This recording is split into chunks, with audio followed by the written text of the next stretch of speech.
In the land of Egypt, where the mighty Nile River flowed and the sun ruled the sky, there arose a time of suffering and darkness for the people of Israel. Their cries of despair and anguish rose to the heavens, and their suffering was like an ominous shadow that hung over the land.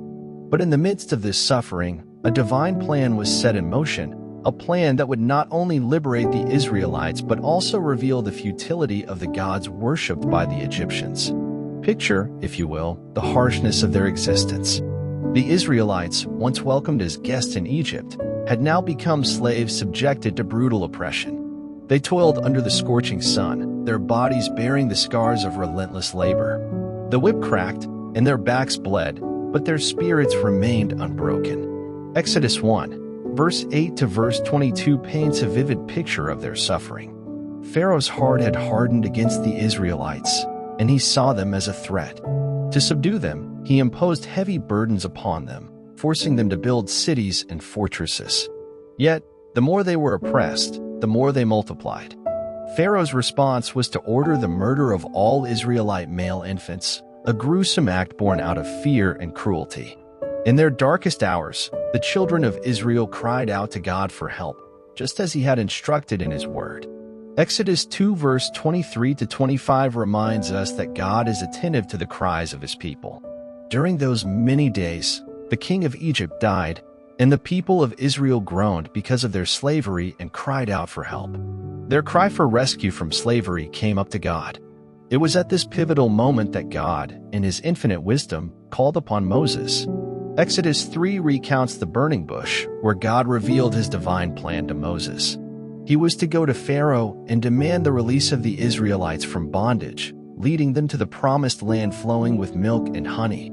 This was a momentous task, for Moses would confront the very embodiment of their suffering and oppression. As Moses stood before Pharaoh, demanding the freedom of God's people, Exodus 5 reveals a confrontation of divine authority versus earthly power. Pharaoh questioned, "Who is the Lord, that I should obey his voice and let Israel go?" It was a challenge to God's authority, a defiance rooted in arrogance and ignorance. In response to Pharaoh's obstinacy, God unleashed a series of plagues upon Egypt. These plagues were not random acts of destruction, they were calculated demonstrations of divine power. Each plague targeted a specific aspect of Egyptian life and culture, effectively dismantling the false gods they worshipped. The plague of blood. Imagine the horror that struck Egypt as the first plague descended upon the land. The once life-giving waters of the Nile turned into a thick, crimson flow, resembling a river of blood. It was a grotesque transformation that sent shockwaves throughout the nation. This dramatic plague directly challenged the Egyptian god Hapi, revered as the deity of the Nile River. To the Egyptians, the Nile was not just a river, it was the very source of life for their civilization. It sustained their crops, their livestock, and their very existence. But in an instant, the Nile bore witness to a power far greater than Hapi's, the power of the God of Israel. It was a potent symbol of God's supremacy. The biblical reference for this astounding event can be found in Exodus chapter 7, verses 14 to 25. It's a narrative that reminds us of the profound confrontation between God and Egyptian beliefs. The plague of frogs. As if the first plague weren't enough, Egypt soon found itself overrun by a relentless invasion of frogs. These amphibious creatures emerged from every water source, flooding the land and leaving no corner untouched. They crept into homes, causing chaos and despair among the Egyptian population. This plague held a specific target in its sights, the goddess Hecate, a deity associated with fertility and childbirth. In Egyptian mythology, Hecate was often depicted as a frog-headed woman, and her realm extended to matters of childbirth and reproduction. But the message from the God of Israel was crystal clear. Even the goddess of fertility bowed to his authority. You can delve into the details of this plague in Exodus chapter 8, verses 1 to 15. It's a narrative that showcases not only God's power over nature, but also his dominion over the very foundations of Egyptian life and belief. The plague of gnats. The third plague brought forth a scourge that haunted the Egyptians like never before. From the dust and soil of Egypt emerged swarms of gnats or lice, a discomfort unlike any other. These tiny creatures filled the air, tormenting the Egyptians with their incessant presence. Some interpretations suggest that this plague challenged Geb, the god of the earth. In Egyptian mythology, Geb was considered the very personification of the earth itself. But even the land from which the Egyptians drew life seemed to obey the command of the God of Israel. The earth, the very ground they walked on, turned against them, further emphasizing God's dominion. To explore this unsettling event, you can turn to Exodus chapter 8, verses 16 to 19. It's a testament to the profound ways in which God's power manifested during these plagues. The plague of flies. As if the turmoil wasn't already overwhelming, Egypt soon found itself besieged by swarms of flies and wild animals. The air was thick with buzzing insects, and the land was overrun by untamed beasts. It was a plague of devastation and distress. This particular plague presented a challenge not only to one god but several. Gods like Khepri, associated with creation, and Sekhmet, the goddess of pestilence and destruction, were called into question.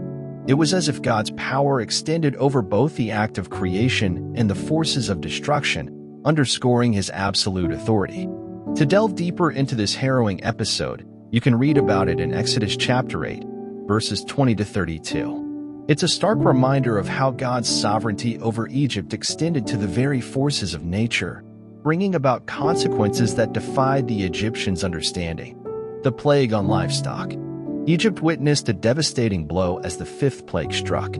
The sudden death of its livestock sent shockwaves through the land. Cattle, sheep, and other animals fell lifeless, leaving the Egyptians in dismay. This plague was not just an attack on their livelihood, but also a challenge to the goddess Hathor, who was closely linked to cattle and motherhood. In this plague, God's authority extended to the domain of cattle and animals, underscoring that all aspects of life and nature were under his control.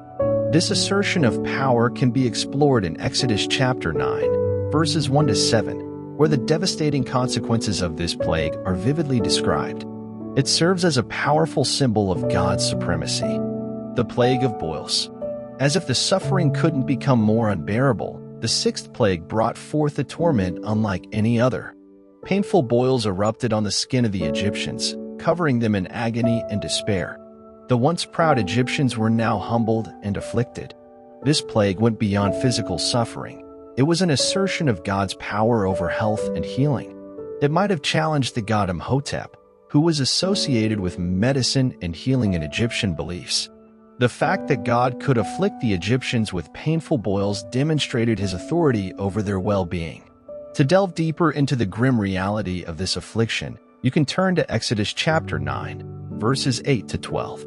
It's a stark reminder of how God's power extended even to matters of health, leaving no doubt about his supreme authority. The plague of boils hail. Egypt found itself under a terrifying assault as the seventh plague struck. Hail and fire rained down upon the land, a relentless deluge of destruction. The very sky turned against them, challenging Nut, the sky goddess, and Set, the god of storms. The Egyptian gods associated with the elements seemed powerless in the face of this cataclysmic display of God's might. The devastating impact of this plague reverberated throughout Egypt.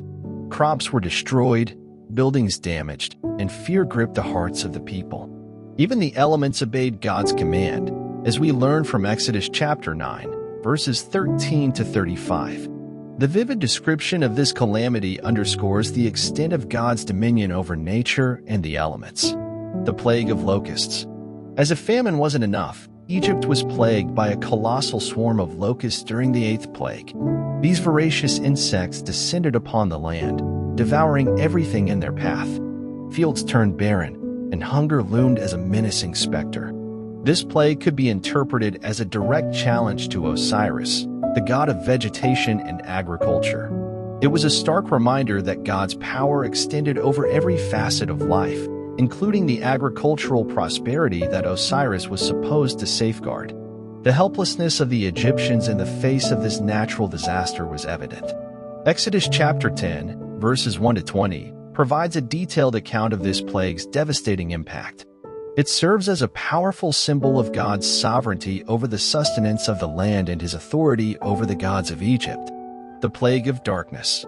Darkness descended upon Egypt, shrouding the entire land in an eerie, impenetrable gloom. It was a darkness so profound that it felt like night during the day. The sun, once a symbol of light and life, was extinguished. This plague symbolically challenged Ra, the sun god himself, the very embodiment of light and divine power in Egyptian mythology. God's control over light and darkness was undeniable as the once mighty Ra seemed powerless in the face of this supernatural darkness.